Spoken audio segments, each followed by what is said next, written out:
nikah sualna akalpe amin cha bitu thăng thất chao tua u amanika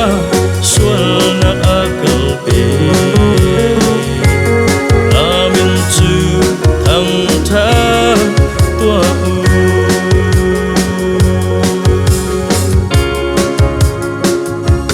amasin a ka solvial te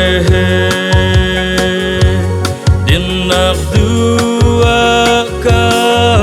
rai ka khacang ngai in ka luate hi la hi ka salai amanika sualna akalpe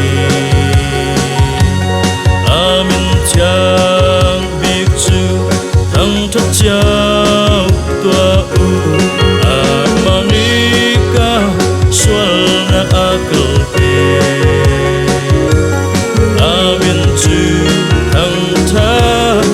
tua u